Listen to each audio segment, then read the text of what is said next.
পরিস্থিতি কি বলবেন? আমাদের কোনো কমপ্লেন নেই, কোনো অভিযোগ নেই। মানুষ লাইনে দাঁড়িয়ে ভোট দিয়েছেন, মানুষের যা ঠিক মনে হয়েছে মানুষ তাই করেছে। আমরা তো নির্বাচনে খালি জিতবো বললে রাজনীতি করি না, এমএলএ হবো, এমপি হবো, কাটমানি খাবো, তার জন্য তো আমাদের রাজনীতি নয়। ফলে আমরা নির্বাচনে হেরে গেছি বলে আমার ব্যক্তিগত হবে কোথাও কোনো অসুবিধা হবে না। আমার জীবন যেমন চলছিল তেমনই চলবে। পরবর্তী এজেন্ডা কি হবে আপনাদের? আমাদের এই মুহূর্তে দাঁড়িয়ে পশ্চিমবঙ্গের ছাত্রছাত্রীদের পড়াশুনো, তাদের চাকরি, এটাই আমাদের এজেন্ডা। নির্বাচনটা আমাদের একটা উপলক্ষ্য। নির্বাচনের মধ্যে দিয়ে ছেলে মেয়েদের পড়াশোনা, চাকরির ভবিষ্যৎ সুনিশ্চিত করা আমাদের একটা লক্ষ্য ছিল।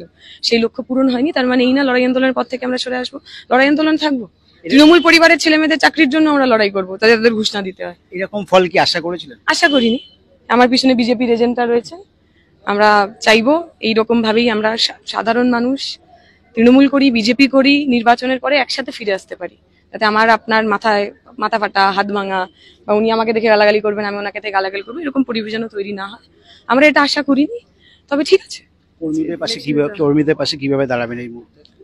আমরা কর্মীদের সঙ্গে থাকবো, যেখানে দরকার পড়বে আমরা তাদের সঙ্গে থাকবো। পার্টির সবাই তৈরি আছে, কোথাও এইবার শুধু মার দিয়ে চলে যাওয়া যাবে না।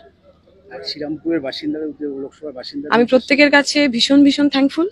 প্রত্যেকে আমাকে খুব ভালোবাসা দিয়েছেন, আশীর্বাদ দিয়েছেন, প্রচুর মানুষ সমর্থন করেছেন। ওনাদের সমর্থনকে পাথেয় করে আমরা এগিয়ে যাবো।